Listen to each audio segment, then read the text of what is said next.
Welcome to New Jersey HorrorCon's Gremlins reunion panel. I'm not going to waste any time, so make some serious noise for Zach Galligan and Francis Lee McCain.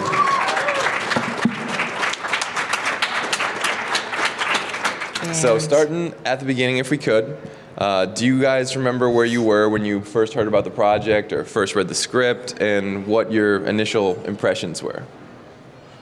Well, I guess I was called for an audition. No, it actually wasn't an audition. It was just a sort of meet Joe and no, his Fennell, you know, like his going Mike. right. Thank you. and they were just two guys, basically my age. We had a wonderful just chat together. We had a lot of laughs. We talked a little bit, and then I said, "So what are we doing here? What's this project?" And he said, "Well, it's about this, that, and the other thing." And I said, "Well, it sounds really like fun." And he said, "Have you ever worked with puppets before?" No, I'd never worked with puppets before. But I said, I've worked with a lot of actors who are probably much worse at acting than these puppets are going to be. So that was that. And then I got a call from my agent and said I got the job. And, you know, as an actor, you wait for the audition. Sometimes you get the job. Mostly you don't. Did you not read? No, I did not read. Look at you.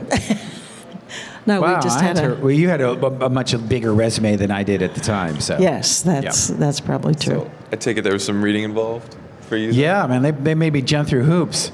Well, you're the star. Well, but still, I mean, No, so I met there.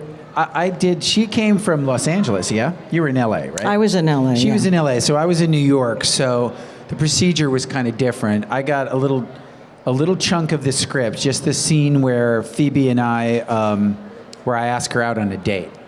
So there was no script, no nothing, no explanation, just the word Gremlins. So I figured it was going to have, you know, this is coming right on the heels of E.T. I figured it was going to have something to do with creatures. But they didn't show us any script at all. So I read the scene, I went in and I read for the casting director, who was a woman named Susan Arnold. She was very nice. And then she said, "Can you come back a couple of days, meet Joe and Mike, Joe Dante, Mike Fennell." So I came in to meet Joe and Mike, and Joe is a terrible flyer. Airplane flyer, and so he was violently ill after the flight. Oh no! Did you know that? No, I did not. So he did not show. He didn't look green when I met him. I just read for Mike Fennell, the producer, and he was like, "Great, can you come back like another day, and so Joe can meet you, and we'll pair you with some young women that we're, you know, looking at for the part of Kate, my girlfriend." So I came in for the mix and match session, and the first person I saw was Phoebe, and I was very excited about that because she was a local New York actor too, and we had read together for other projects a couple of times before. So she was sort of like a known quantity, and when you're an actor, yeah, so you were kind of, as an actor, you like to, I meant she was a known quantity to me. Like, right, yeah. I had worked with her, you know, I interacted with her, so I felt, you know, I'm 19, I'm just starting and nervous. I'm a nervous auditioner. You know, I don't have a whole lot of confidence because what should I be confident about? I've barely done anything. It's not, well, my confidence would just be based on nothing. So I came in and I saw her and I'm like, "Hey," and she's like, "Oh, hey, you're up for this?" And I'm like, "Yeah." So I sat down next to her and we started running our lines, and we had just gotten through the scene one time. It was starting like take 2. When Susan Arnold leaned her head out the door and was like, "Zach, Phoebe?" And I was like, "Yes." Meaning, because when she says both of our names, it means she wants us both to come in the room or we're paired together. So I was like, oh, good, I'm going to read with someone that I'm happy with and comfortable with, and then I'm basically hopelessly in love with, too. Because she was arguably one of the most beautiful human beings that really has ever existed. Truly, especially really in person. I mean, she looks great on film, but in person, it was just stupid. I mean, it was just ridiculous. Porcelain doll time. It was crazy, wasn't it? Gorgeous. Just yeah. gorgeous. Yeah. So I went in and I did the audition, and I never found this out until several years later, but at the end of the audition, you know, when a director, you keep acting as an actor until the director says cut. And if the director doesn't say cut, you keep going on. So even if the director doesn't say cut, maybe you're acting for another half an hour until the director can stand there and you'll just be ad-libbing and going on and on. So we finished the scene, and Joe Dante didn't say anything. I was waiting for the cut. He didn't say anything. So I didn't really know what to do, and we had no lines, and I was pretty inexperienced. So I felt like I had to kind of fill the time. So Phoebe and I are kind of grinning at each other awkwardly, kind of like our characters would. And finally, I just didn't know how to end the scene. So I put my head on Phoebe's shoulder, and I kind of went like, looked at the camera and went like, sigh, like she's so gorgeous, and this is so amazing and whatnot. And apparently, you got to remember what the technology was like back in 1983. They put us on a big, actually camera like that, huge video camera right there. It was enormous. It wasn't some little handheld thing. And they would film us, and then they put it on the huge tapes in the FedEx thing, and they would ship them over to Los Angeles so that people there could see them, because what are you going to do, put them on the internet? There is no internet. Not, it's 15 years away, basically. It's just crazy to think about. So they sent the tape to Spielberg to look at, because he had final casting approval, and when they got to the scene, when it was over and I put my head on Phoebe's shoulder, Spielberg goes, "Oh my God, look at that. He's already in love with her." Did you know that? No, I didn't know that. He's already in love with her. He goes, "I don't need to see anybody else on the tape." And he got up and he walked out. And that's how I got the part. Wow, that's Because I was fantastic. legitimately smitten by the lovely Miss Cates. How could you not be? I mean, she was so darling. So he was basically... This reminds me, though, because, yeah, it's true that I didn't actually read, but there was a little tiny bit of a buzz going on, because I think that I had just also been cast, or was at least in the process of coming down to the final decision in Footloose. I'm sorry, was it? I can't even remember. Yeah, no, it's Footloose. It is Footloose, Yeah. right. And I had to make a decision. It came down to being offered both roles, and I had to make a decision which one I was going to do.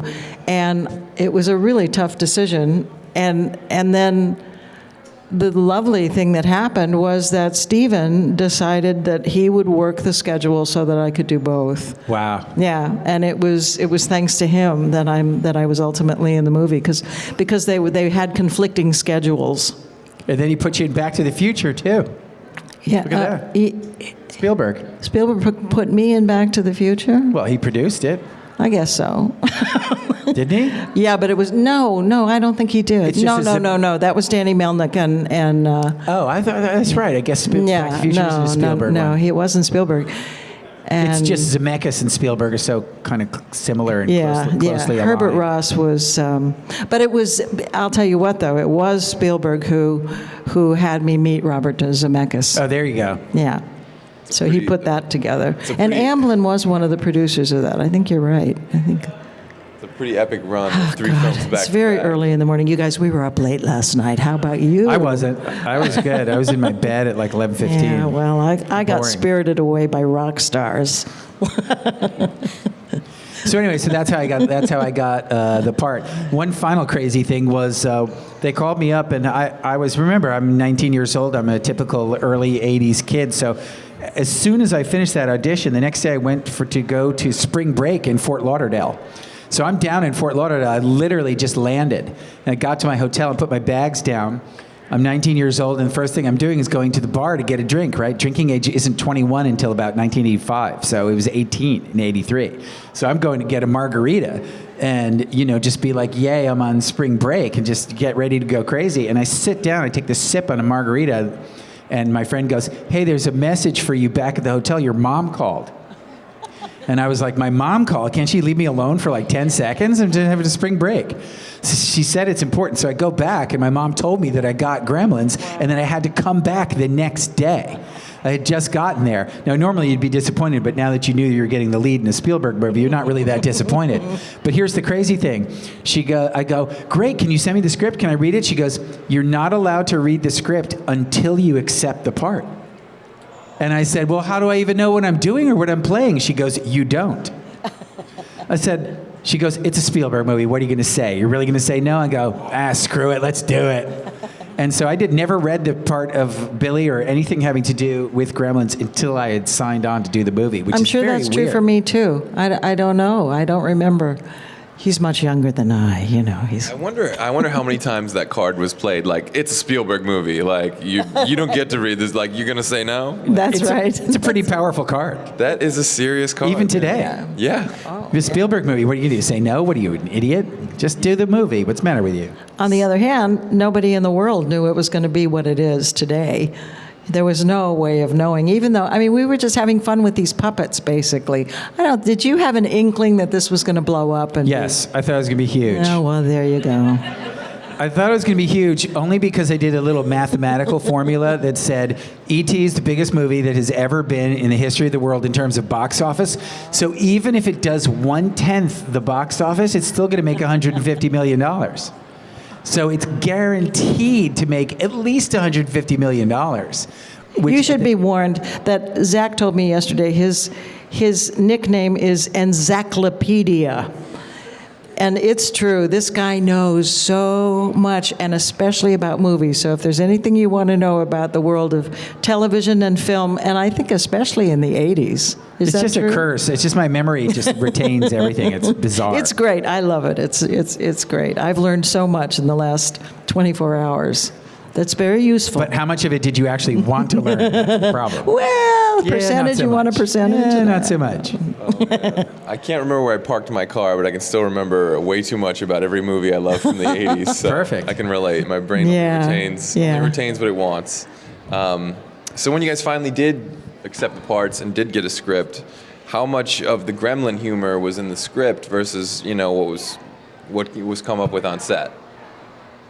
Wow, that's a good question. I would say, from my point of view, probably 60-70% was already well in place, but Joe was just a delight to work with. He was such a great director in that way. He just got such a kick out of what we would bring to it.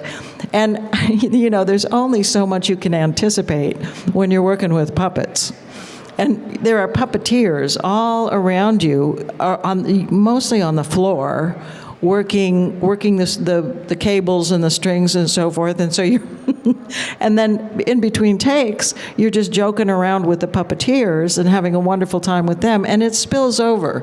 Then you start rolling, and all of a sudden you're interacting with a puppet, yes, but also with puppeteers that you have friendships with and you've had laughs with. So it becomes a very kind of organic scene where everybody is, and Joe would just get such a kick out of scenes. He'd be back there giggling away, just enjoying things and seeing things that he loved and he wanted to keep. So it was a very collaborative, incredibly fun set to be on. So they cast well, as far as I'm concerned, because we all had pretty good chemistry together. It was a good vibe there. It was was a great never vibe. a terrible vibe ever. There wasn't even when things went horribly wrong, which they did sometimes, I remember the dog stepped on Gizmo's ear. Remember when we were doing the Hoyt giving me the Christmas present scene? Oh, yes. He stepped on the ear and he ripped, Gizmo's ear out of the side of his head. And that was like a 7-hour delay. So I just went over to Spielberg's office and played his arcade games, like literally behind you. There's a millipede machine in that Starcade over there, and that's the one that I played. I played it so much that Spielberg was eventually like, screw it, I'll just send it to him. So one day out of nowhere, he sent me the arcade game to my apartment in New York. Did you know that? I think I did know that, but I'd forgotten. That's such a great just story. Just like ding dong, and there was the millipede machine, and Stephen was like, you sent me a little card that said, and I don't have the card, which kills me. But it said something like, you need this more than I do, or something like that. Sincerely, Spielberg, he just shipped the arcade game all the way from California to my apartment. How he got my address, I have no idea, because that's not. But I'm sure he just. But yeah, so he has ways and means. I've heard so many hilarious Spielberg's like pranking people stories and stuff like that. He sent the Goonies to Hawaii to prank Richard Donner after they made that movie. He's like, Really? I can't wait to get away from you kids and go to Hawaii for 2 weeks. Spielberg's like, oh yeah. You go there, the entire cast waiting. That's for it. hilarious. I did not know that. I didn't know that. That is a didn't know that. great story. I really don't think they do this kind of stuff anymore. They don't think they have money for like jokes and stuff in movies. Not in Yeah. quite the same way. Yeah, Maybe that's- one or two, but yeah. That's It's different. It's a different time. Yeah. Yeah, there was something. What was the question that you asked? Ask the question again. Oh, it was about the gremlin humor in the original script. Oh, right. That's what I was going to say. I just found my original shooting script for Gremlins about a month ago. And I was looking through the actual script, and you know what I was really surprised with? I was really surprised since I now kind of know that particular movie by heart because I go to so many screenings of it, so I'll come in and eventually the dialogue just becomes permanently ingrained, and like I could probably just do everybody's lines by now. So I went through the script and I was looking, a lot of lines we cut out and ad-libbed and threw in our own stuff at the time, like a lot. Wow. And I was like, wait, that line's not in it. That line's not. I'm looking through it, like half the dialogue is not in it. That's great. Yeah, that's what I kind of figured, but Yeah, nice to and hear so it like confirmed. especially the last scene, the goodbye Billy, like bye Billy. So bye Billy's in there, and I have all sorts of lines that really don't work very well for the moment, and I can just vaguely. I was like, how come I don't say that? Did I say it? They cut it, and then I remember Joe going like, don't say that. Yeah, that doesn't work there. just get rid of that. So we were just tossing dialogue. And putting dialogue in and out all the time. Like the scene with Phoebe and Judge and myself where she goes, hey, Kate, come, you haven't seen my old apartment. She's like, I haven't seen your new apartment. Or what? You haven't seen my new apartment. She's like, I haven't seen your old apartment. Yeah. I threw in the line, in between a break when they were changing the camera, I threw in the line like, yeah, man, we're talking cable. And that line, and Joe's like, I love that line. Throw that in. Judge, you say that. So Judge is like, hey, come and see my new apartment. We're talking cable. That was just a joke I made, and they threw that in there. That's great. So That's funny. there's a bunch of like ad libs that all sorts of people just threw out, and Joe was like, put that in there. That's great. That's great. That's a great line. Yeah, he was wonderful that way. Wow, that's awesome. And it takes a director who listens, really listens to what's going on. I know there's some directors in the room, right? There's some of you have been to film school. I know that, and some of you have done some directing because we've talked at the table a little bit. But yeah, listen to your actors because chances are they're going to have some great ideas. There's always a couple directors in the room with these things. Yeah. So speaking of directors, prior to this, of course, Joe Dante had done Piranha and The Howling. Had you guys seen those movies before doing Gremlins? Were you fans or? No. I didn't have a rented The clue Howling. what it was. There was a store across the street from me. Just to go down memory lane. It was called Video Vault. It was like a VHS store that you would remember those VHS rental places pre-Blockbuster.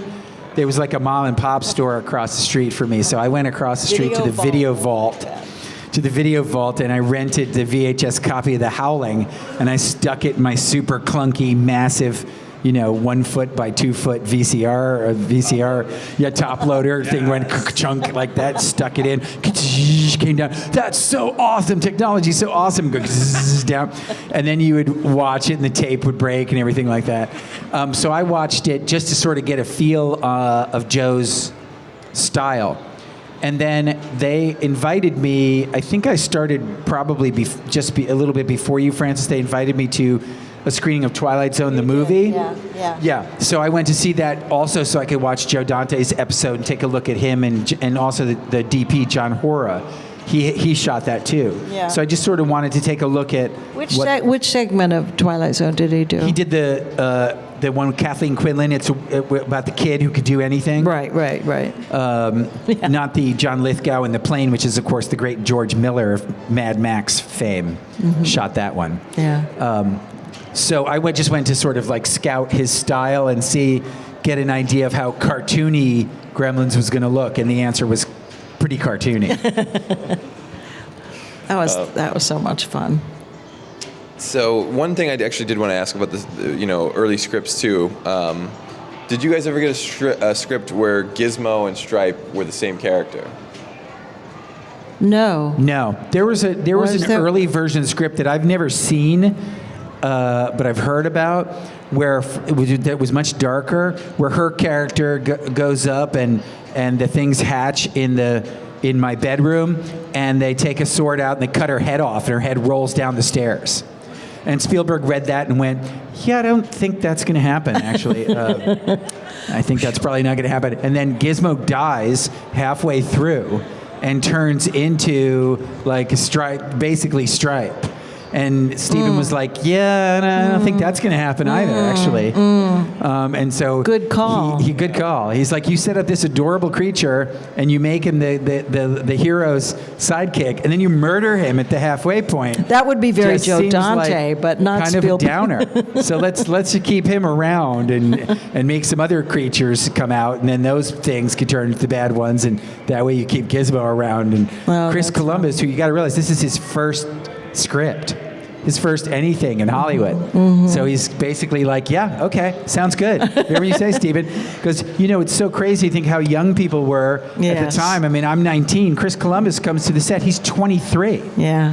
He's basically fresh out of college. Yeah, fresh out of film school, I think, as I recall. I didn't know he was that young. I don't know how many of you 24, know maybe. this, but Wow. but Gremlins actually created the PG-13, whatever you call that, rating. Yeah.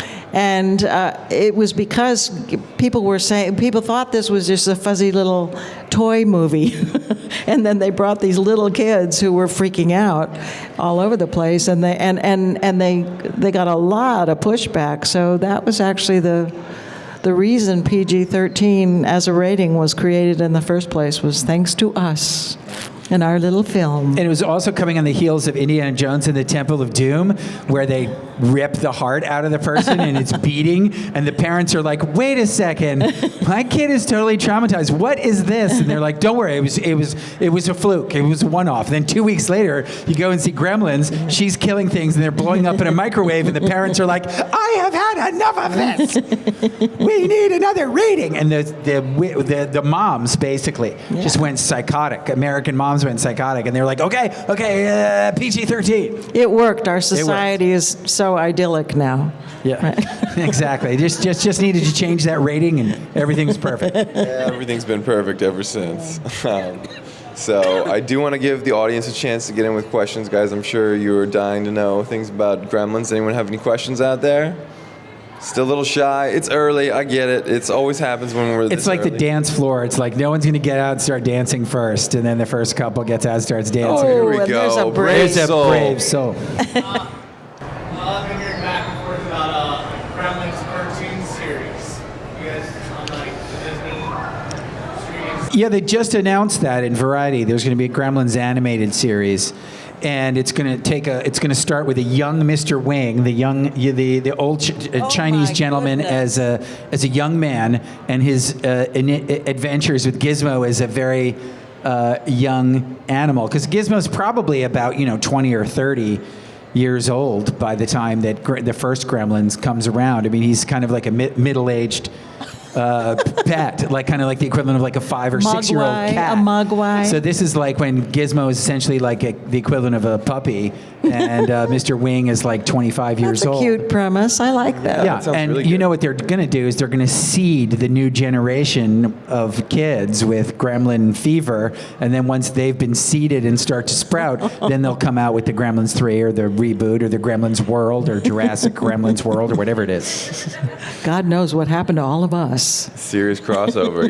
Hey, those dinosaurs probably couldn't handle those Gremlins. I'm just saying, that's the one thing they haven't tried yet. They threw Jeff Goldblum at him. They threw Sam Neill at him. They threw right. Chris Throw Pratt 90 at him. Throw gremlins at a gremlins at 'em, velociraptor, right. then just like swarm him, shred him. That's a There you good go. one. I actually always thought, this is kind of a really weird side note, but I always wanted to see, I know I'm probably the only person, but I always really wanted to see the Gremlins pop up in an Alien movie. Because I feel like that's the one thing the aliens couldn't handle of all things. The aliens would just be completely overwhelmed. I don't know. It's a weird... All right. Are you a director, Chris? No, Go and for that it. is Oh. probably why. I want to see a Gremlins Home Alone crossover. Where Chris Columbus came right here and just Gremlins all over Macaulay Culkin going, before he gets shredded.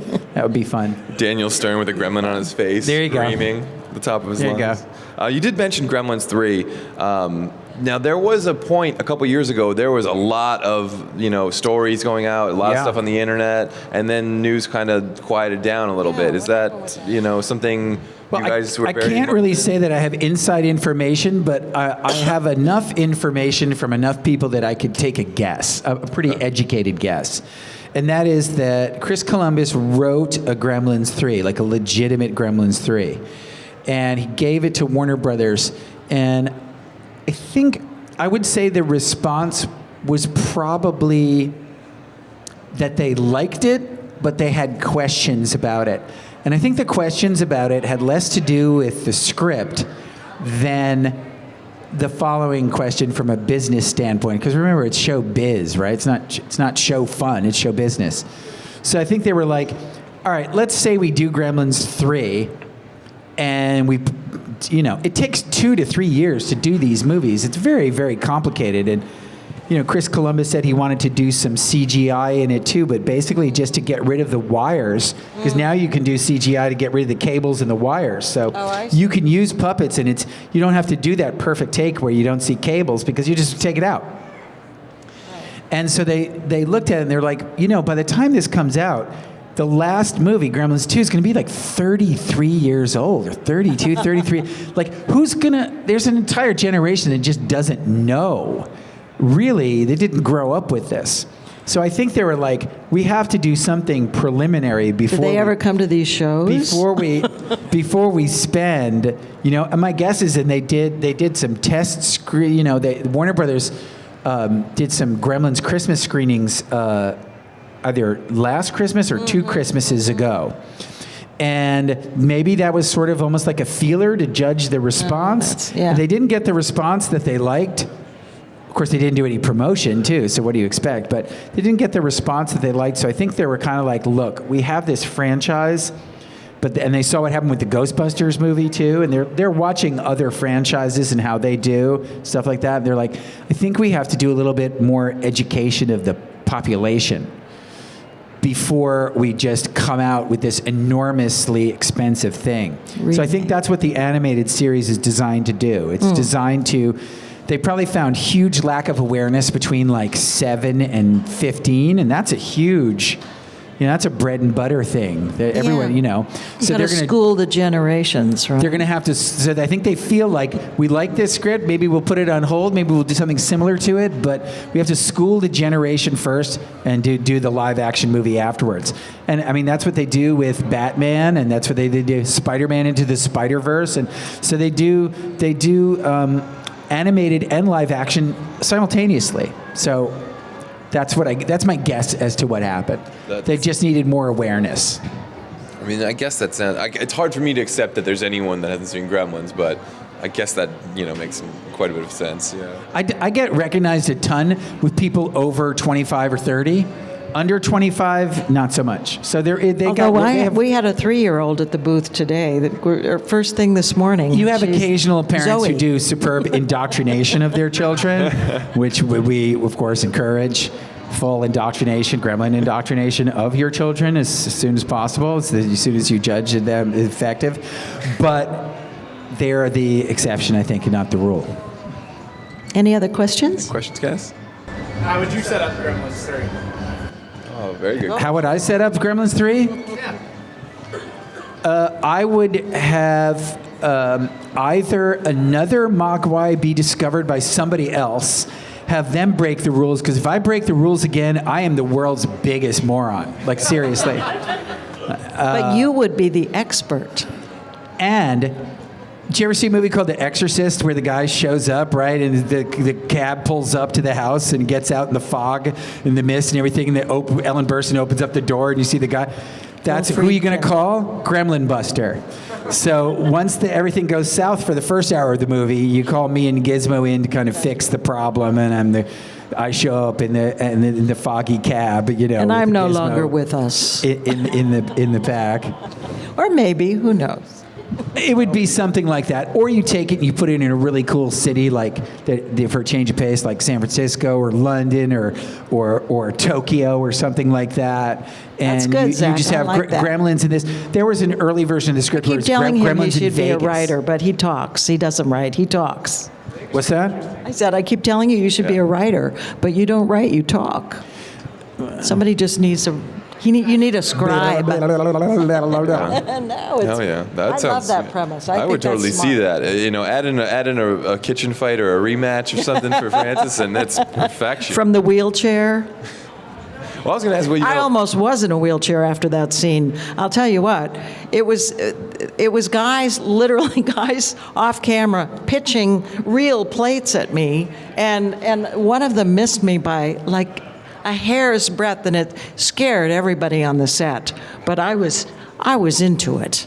I was into it with my TV tray, deflecting all those plates. Those plates are flying with gusto. Whenever I watch that scene, I'm like, man. They do indeed. Shot those out of a cannon. It was fun.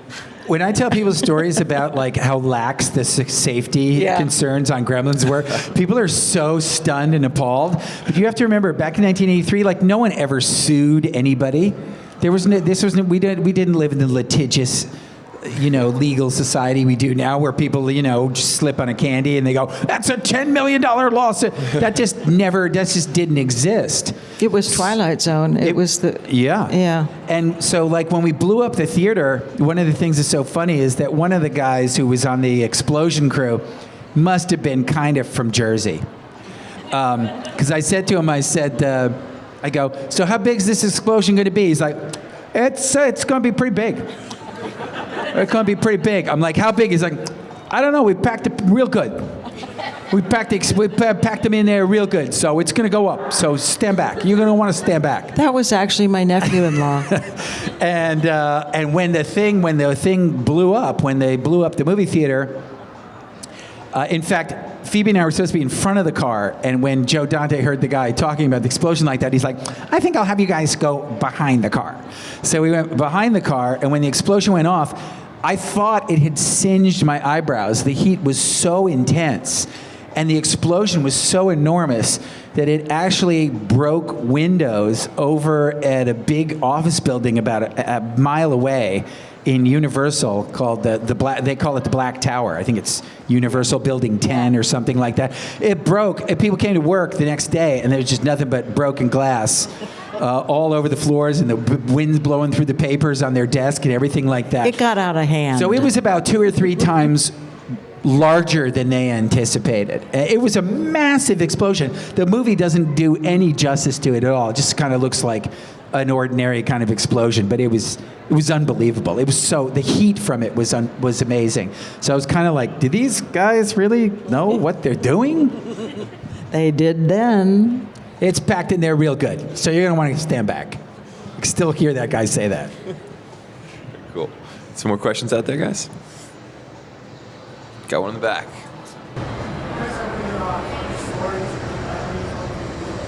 Haven't I told you 17 great funny stories and memories from the movie? No. Did you say specifically about any particular thing? I can't hear you, sir. What?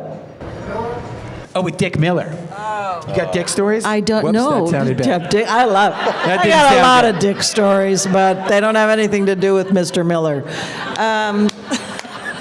No, I didn't work with Dick. Wow. I had no scenes with him. So, wow. Did you not have scenes with Dick in that? No, where would I have done that? I was always in the house, that's or the right, porch, or that's the right. yard. That was it. I got was a Dick stories hausfrau. for days. Good, because I got to go to the bath. Do you really? Seriously? For reals? Oh, no, I think I'll be okay. Okay. But yes, for reals. For reals? Yeah, but I can, So Dick Miller was, God bless him, he just passed away. What a wonderful man. He was such a sweetheart. Such a fine actor, too. Super underrated actor. He just really... Joe loved him, used him all the time, right? He was Joe's good luck charm, essentially.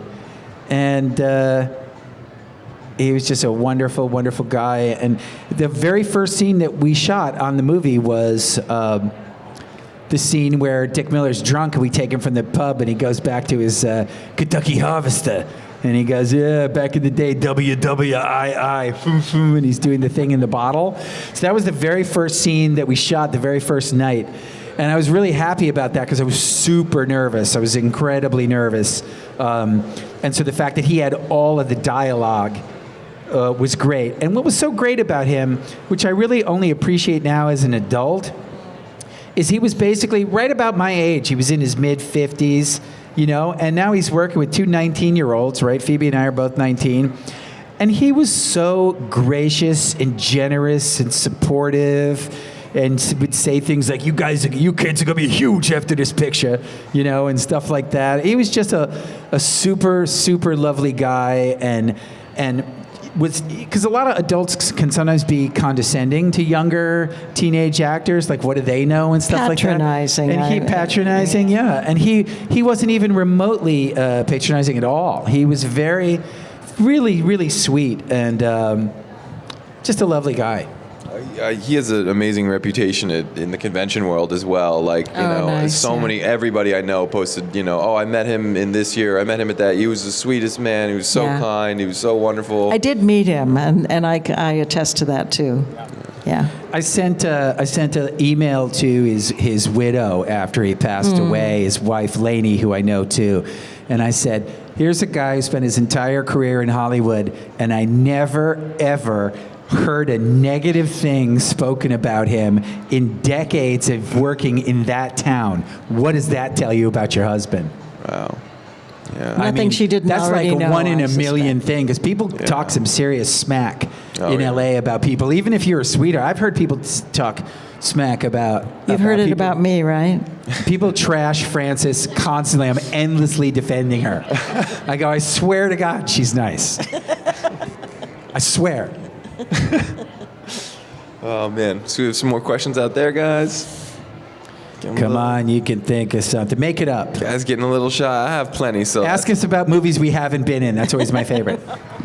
When I shot The Last Starfighter, Stop.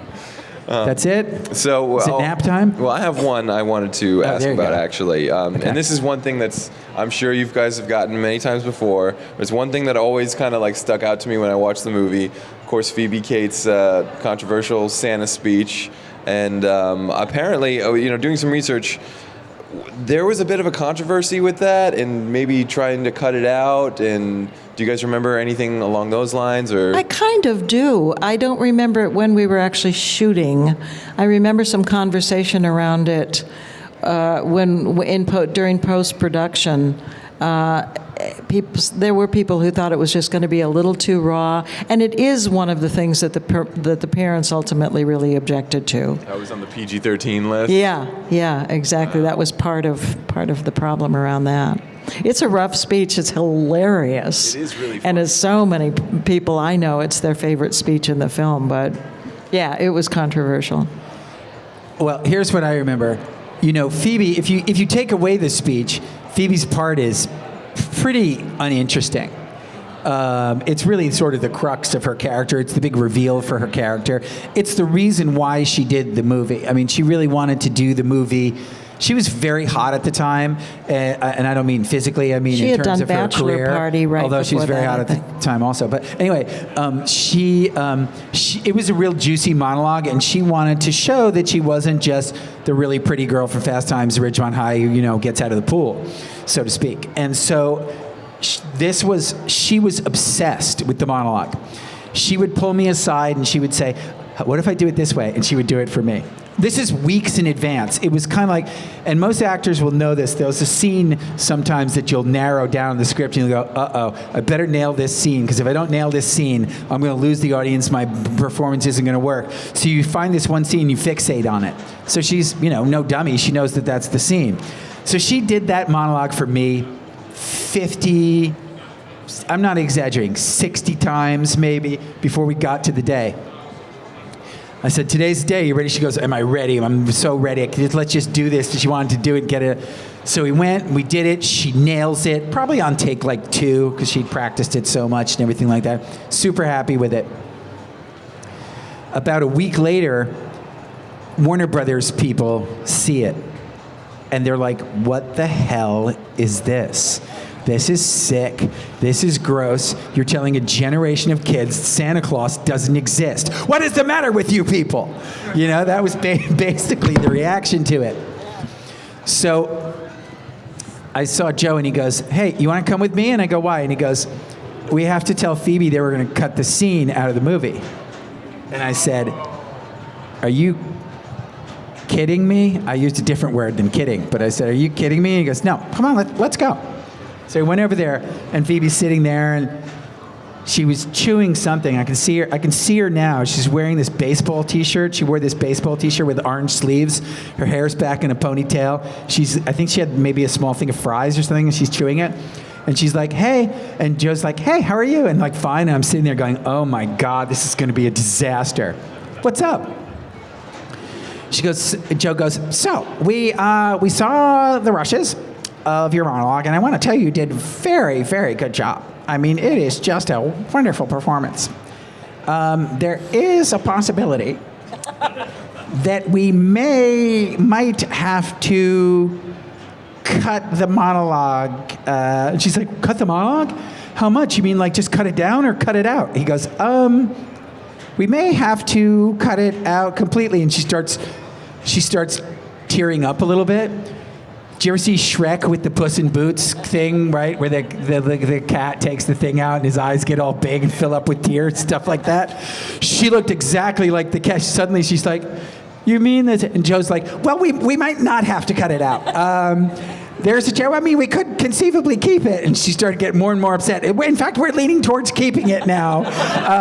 We're leaning towards keeping it. She was so stricken because it's her entire reason, basically, for doing the thing like that. So when it finally, he goes, if I can keep it in, I will keep it in. I promise you that if I can keep it in, I will keep it in. And he had final cut, and so he made her a promise, and so he kept it in, and he loved it. Bless his heart, and it's a great scene. But I mean, it would have. If they cut it, it really would have gutted her part completely. I mean, completely.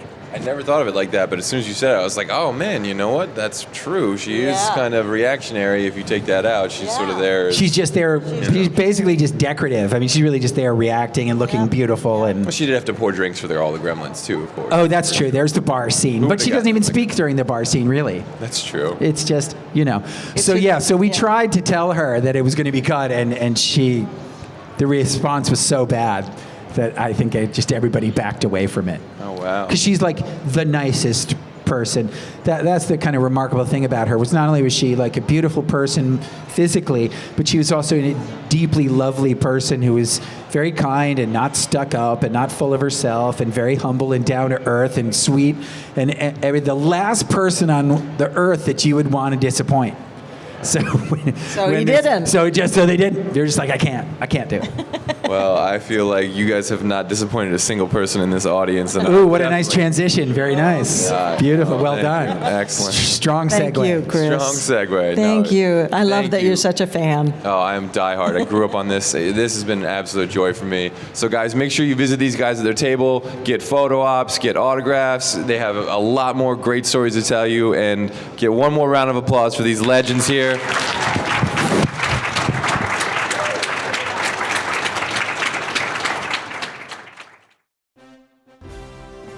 This is John Glover, and you are watching Fandom Spotlight. Be sure to like, share, and subscribe. Lionel Luther recommends it. Have some fun. Follow your fandom.